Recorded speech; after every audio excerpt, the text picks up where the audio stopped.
राज्यातील शेतकरी आणि त्यांच्या शेतीमालाच्या वाहतुकीसाठी बारमाही रस्ते असावेच लागतात. ती काळाची गरज आहे. पण ग्रामीण भागात शेतीच्या वादातून रस्ता अडवल्याचे प्रकार समोर आला आहे. यावर तोडगा काढण्यासाठी राज्य सरकारकडून कठोर निर्णय घेण्यात आला आहे.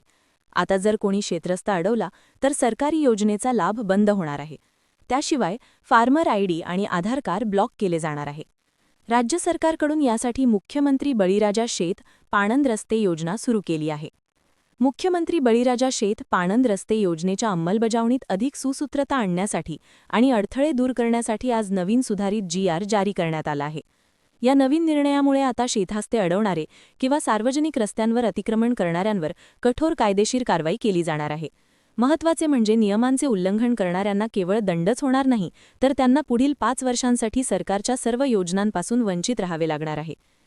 गाव नकाशावर असलेल्या किंवा सरकारी जागेतील रस्त्यांवर कोणी अतिक्रमण केले असेल तर तहसीलदार त्यांना 7 दिवसात अतिक्रमण काढण्याची नोटीस देतील.